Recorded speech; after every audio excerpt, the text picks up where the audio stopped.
Bonjour et bienvenue à toutes et à tous dans ce premier épisode de notre podcast. Aujourd'hui, j'ai la chance de recevoir une personne qui m'inspire beaucoup et qui, je suis certain, vous inspirera tout autant. Il s'agit de Sandrine Jareno-Blanc. Sandrine est une passionnée, une exploratrice dans son domaine et aujourd'hui, elle nous fait l'honneur de partager son parcours, ses expériences et ses réflexions. Installez-vous confortablement et laissez-vous porter par cet échange humain et authentique.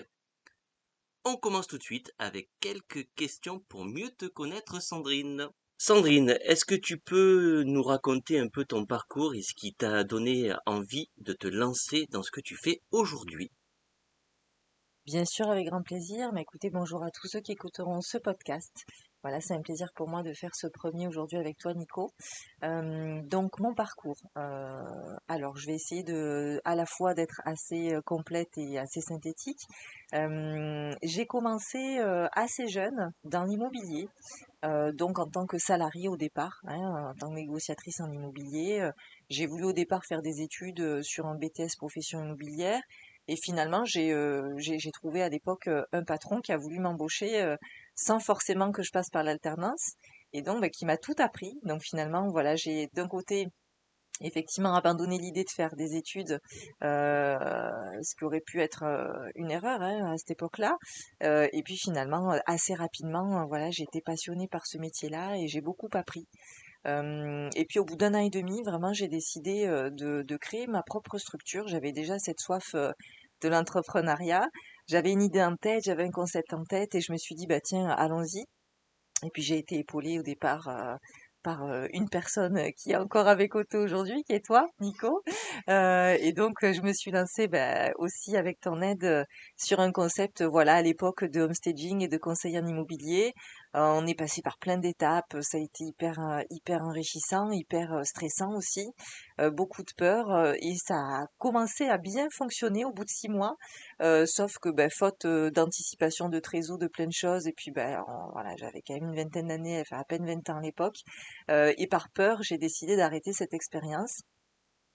Et avec le recul, je pense que si j'avais été bien accompagnée, si j'avais eu les bons conseils au bon moment, vraiment, ça aurait pu très très bien fonctionner. Et suite à ça, j'ai décidé de repartir donc en tant que salariée dans l'immobilier. Assez rapidement, j'ai pu avoir la direction d'une agence, voilà. Puis après, au bout d'un moment, j'avais l'impression d'avoir fait le tour. Donc là, j'étais restée en tant qu'indépendante. Hein, j'étais plus, si j'étais encore salariée à cette époque-là. Et puis en ayant fait le tour, j'ai décidé de voilà de mettre un terme à cette expérience-là de négociatrice en immobilier. J'ai eu la chance de pouvoir intégrer le siège du réseau dans lequel j'avais évolué hein, en tant que négociatrice, donc qui s'appelle le groupe Ericmé sur Orange, et j'ai pu intégrer le siège pour là faire tout autre chose et basculer vraiment dans quelque chose qui me tenait beaucoup plus à cœur, c'était l'accompagnement. Donc j'ai intégré le siège en tant que consultante et mon métier là, c'était vraiment de former et d'accompagner les agents immobiliers dans leur développement et aussi de pouvoir développer au niveau national le réseau, donc aider au développement, aider à la gestion de certains projets aussi en interne. Donc ça m'a appris beaucoup, ça a été une expérience hyper enrichissante. Et là, vraiment, j'ai pu toucher du doigt le fait de pouvoir accompagner des entrepreneurs, des indépendants, puisque c'était des franchisés hein, du réseau, c'était vraiment ce qui me faisait vibrer. Et puis, ayant eu moi-même cette petite expérience en tant que chef d'entreprise, ayant eu bah, des difficultés, je comprenais d'autant plus par quoi ils passaient. Et puis, bah, j'avais aussi bien évidemment l'expertise du métier qui me permettait de pouvoir bien les aiguiller. Et suite à ça, j'ai eu une opportunité qui s'est enchaînée, qui est venue de la part de mon premier patron dans l'immobilier. Alors ça s'est fait comme ça, hein, j'attendais pas forcément d'avoir cette opportunité-là. C'est souvent le cas des opportunités, elles arrivent quand on s'y attend le moins. Et j'ai eu la possibilité donc d'intégrer un réseau de franchise, donc un réseau national dans le diagnostic immobilier, qui était en train de bien se développer donc sur Avignon. Et donc, j'ai eu la possibilité au départ d'intégrer ce réseau en tant que chargée de communication. Alors, c'était vaste au niveau du poste, mais on avait mis cette dénomination au départ avec une quinzaine de franchisés. Donc, le réseau commençait à bien se développer, mais c'était encore le début. Il fallait encore voilà, tout continuer de conceptualiser, recruter toute une équipe en interne. Il y avait beaucoup de choses à revoir et là, ça a été passionnant. Je me suis beaucoup amusée. On est passé d'une quinzaine de franchisés à euh, environ 115, 120, à peu près 5 ans. Donc moi j'ai évolué aussi, bien évidemment, je suis passée de chargée de com à responsable réseau et puis mon poste, voilà, à la fin était vraiment la direction du réseau. Et en parallèle de ça, puisque j'avais commencé à faire le tour, et puis vous allez vite le comprendre, au bout d'un moment, je suis une personne voilà, qui s'ennuie assez rapidement. Je J'ai, confirme. voilà, j'ai décidé donc avec mes patrons de l'époque qui avaient en tête de créer un réseau. Alors à ce moment-là, c'était super intéressant parce que moi qui avais vraiment évolué dans les réseaux, mais des réseaux déjà existants, là j'ai vraiment eu la capacité de mener euh, dès l'idée, dès la petite graine, voilà, qui a commencé à germer, de créer un réseau. Donc là, j'ai pu y mettre ma patte. J'étais, même si j'avais des associés, j'étais très autonome. Vraiment, c'est voilà sur la gestion du projet, sur la création du réseau. Et donc, ça a été passionnant parce que là, j'ai pu vraiment toucher du doigt les premières étapes de la création d'un réseau. Et c'est là que tu as créé le réseau Evaleo? Non, c'est pas à ce moment-là que j'ai créé le réseau Evaleo parce que ce réseau-là n'était pas encore le réseau Evaleo.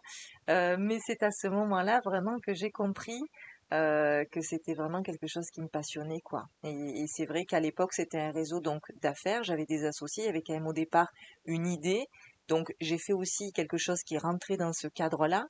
Et au fond de moi, quelque part, c'était pas tout à fait ce que j'aurais fait, bien évidemment, si j'avais été seule.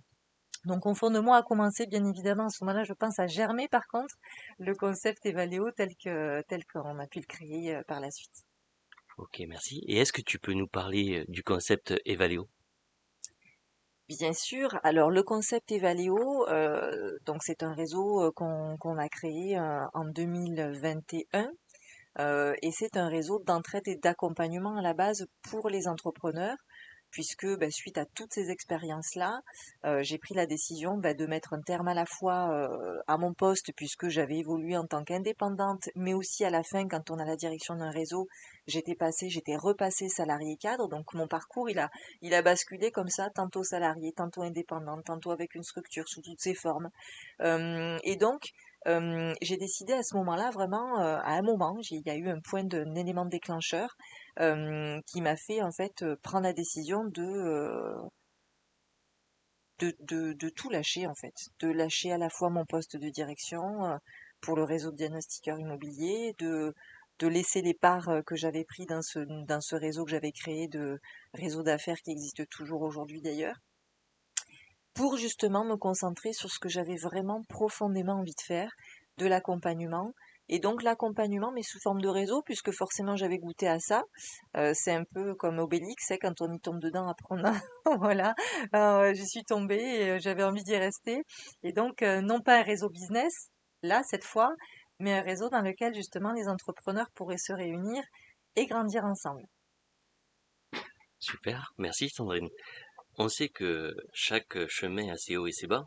Quel obstacle as-tu rencontré et comment as-tu trouvé la force de les surmonter?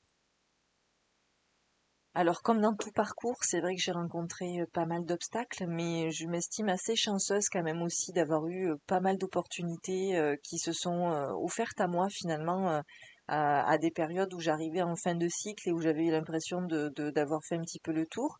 Les plus gros obstacles, c'est vraiment cette dualité, je pense, que j'ai, et à mon avis que pas mal de personnes ont aussi, entre ce besoin de s'épanouir sur le plan professionnel, mais ce besoin aussi d'être pleinement épanoui sur le plan personnel, avec la famille, avec les enfants.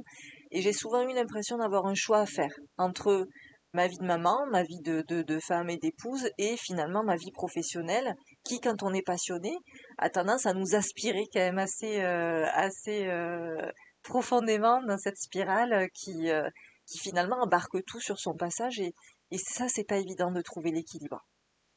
Et y a-t-il un moment particulier dans ta carrière qui a tout changé pour toi? Quelque chose qui t'a vraiment, mais vraiment marqué? Oui, je pense que ce qui a vraiment marqué ma carrière, c'est quand même le jour où j'ai décidé de rejoindre le réseau dans le diagnostic immobilier. À ce moment-là, c'est vrai que j'ai vraiment fait un bond dans quelque chose qui m'a fait grandir très très très très rapidement sur le plan professionnel. Et c'est vraiment à ce moment-là que j'ai compris aussi, de manière encore plus certaine, que vraiment la formation et l'accompagnement, c'était en moi, quoi. C'était pas forcément quelque chose que j'avais appris, j'ai pas fait d'études sur finalement, sur cette thématique-là, même si j'aurais voulu en faire. Finalement, j'ai pas eu l'occasion. À chaque fois que j'ai voulu reprendre mes études, j'ai pas pu. Il y a toujours un poste derrière une opportunité qui est arrivée et qui m'a permis finalement d'atteindre ce que j'aurais pu atteindre en ayant fait des études. Mais ça m'a vraiment appris beaucoup et cette expérience m'a vraiment permis de savoir que j'avais envie de faire ça de ma vie, quoi, que mon métier, c'était vraiment l'accompagnement. Et quelles sont tes sources d'inspiration au quotidien? Alors, mes sources d'inspiration au quotidien, euh, on va dire que c'est les personnes que j'accompagne, souvent ce sont elles qui finalement qui sont source d'inspiration pour moi. Alors sur le plan professionnel, sur le plan personnel, c'est vrai que quand j'ai la capacité vraiment de déconnecter, de débrancher, de passer du temps avec ma famille, ça c'est une grande source d'inspiration parce que c'est souvent à ce moment-là justement que les idées me viennent. Quand je pense plus du tout finalement au travail et que je suis vraiment 100% connectée avec ma famille, c'est à ce moment-là, voilà, souvent que justement je commence à avoir des pistes pour des choses que j'ai envie de mettre en place ou que j'ai envie de créer ou de faire.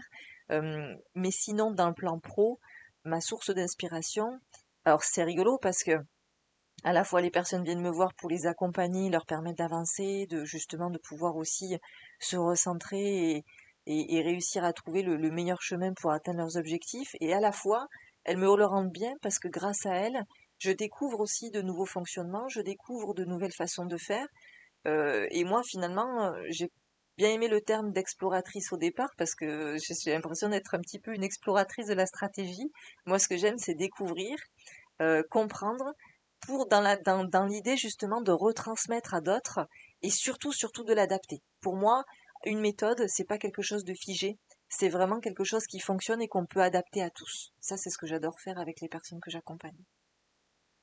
Donc en fin de compte, tu te nourris et ça fait évoluer ta vision. Tout à fait, bien sûr. Ma vision est sans cesse finalement en train d'évoluer. Et puis une vision, c'est bien. Ça fait partie des sujets, de mes sujets de prédilection. C'est vrai, voilà, se projeter, avoir une vision. Mais de plus en plus aujourd'hui, euh, je garde l'idée que c'est important. Mais le plus important, c'est de pouvoir s'épanouir dans l'instant présent. Merci. Alors je vais pas t'embêter trop longtemps aujourd'hui puisque c'est notre premier podcast. Je vais te poser une dernière question. Si tu devais donner un conseil à un entrepreneur, que lui dirais-tu? Alors, un seul, ça va être compliqué, mais alors, un entrepreneur aujourd'hui qui se lance, et c'est vrai que j'en côtoie beaucoup, qui viennent de se lancer ou qui ont dans l'idée de se lancer ou qui sont déjà en activité depuis quelques années, euh, ce que je leur dirais, c'est surtout de suivre leur instinct en fait. De pas faire les choses parce qu'on leur a dit ou pour faire plaisir à ou par souci de rivalité sur quelque chose ou parfois c'est le mental, parfois c'est l'ego qui va nous induire en erreur sur une envie de développer quelque chose alors qu'en fait il faut réussir vraiment à se recentrer, à se lancer dans une activité qui vous passionne avant tout parce que la clé c'est ça, d'y croire vraiment au plus profond de soi. Si on croit vraiment en son projet, en général, on y arrive, mais que ça suffit pas. Et que même si on y croit profondément, pour que ça fonctionne, il y a plein d'autres paramètres qui rentrent en compte, qui rentrent en ligne de compte tout autour. Et que ça, si on est bien aligné sur soi et qu'on est en capacité vraiment d'écouter son instinct, en général, on fait les bons choix. Merci beaucoup Sandrine. Merci Nico, ça a été un plaisir de faire ce premier podcast et puis à bientôt pour les prochains. Avec grand plaisir. Merci à tous de nous écouter. Merci d'être là. Et n'oubliez pas de vous abonner pour découvrir nos prochains épisodes. À très bientôt pour d'autres conversations passionnantes remplies d'humanité et d'inspiration.